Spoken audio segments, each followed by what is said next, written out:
Many faces who within themselves they think, you know what, brother, I got a long time to go, man. I'm young, brother, I'm young. My brothers, I've had the most interesting 5 weeks of my life. I've buried almost 8 brothers in the last 5 weeks. All of which were under the age of 25. All of which were under the age of 25 years old. And they didn't die because they were sick.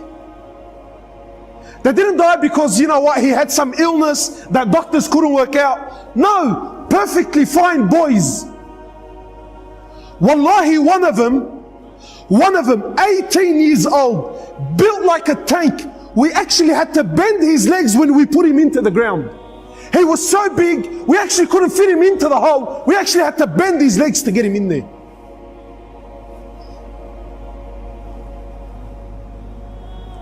8, under the age of 25. And ask me how many of them prayed. None of them.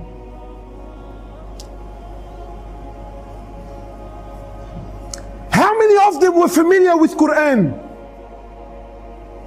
None of them. This is what the people around them are telling me. This is what their friends are telling me. My brothers, you sit here hopeful thinking I have a long life.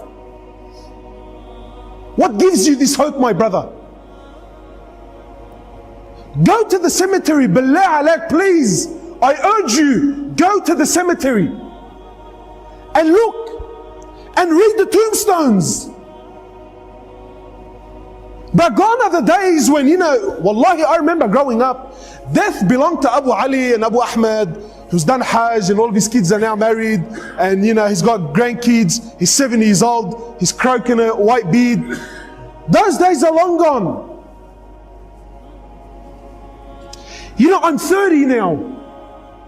And for the most part of my life, every funeral I went to was in the old section of Rookwood Cemetery. In the last few years, we filled up that one, plus 2 new sections that they gave us, and we're already halfway through the new one that they gave us.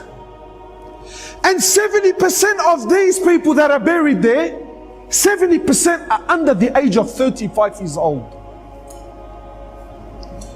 And yet we're still running amok in this world. We're still running amok. My brothers, life is serious, man. I hate to break it to you, wallahi. You know, I can sit here and give you this nice, beautiful talk. I can do that for you, inshallah, and make you feel good. You know, brothers tell me, brother, why have you become so pessimistic? Why don't you speak about the mercy of Allah, the rahmah of Allah? Give people hope. Sometimes hope in the wrong hands, can actually destroy the person. One of the great companions of Muhammad sallallahu alaihi wasallam, I believe it was Mu'adh bin Jabal, I believe it was him, on his deathbed, khalas, last days in his life, he speaks between him and Allah, conversation now between him and Allah. He says, Ya Allah, you know that I lived my whole life in fear of you.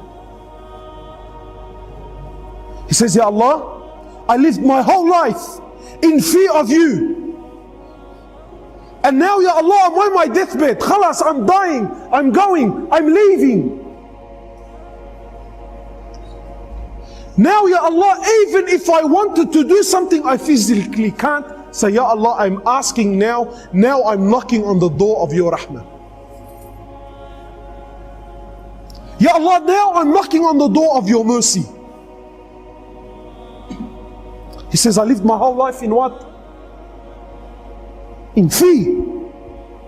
But now, Ya Allah, khalas, I've reached an age where even if I wanted to do something, I can't. I'm too old, I'm too fragile, I'm too brittle, I'm too sick. I actually can't get out of the bed. Now, Ya Allah, now at this moment of my life, I'm knocking on the door of your mercy. Ya Allah, I'm asking that you have rahmah upon me. I ask you, my brother, sincerely, did this companion not know the verses of Rahmah? No, he knew it. But he knew, my brothers, that his life is serious. Brothers, you only get one shot. There's no coming back. There's no coming back. You only get one shot at life. The choice is yours.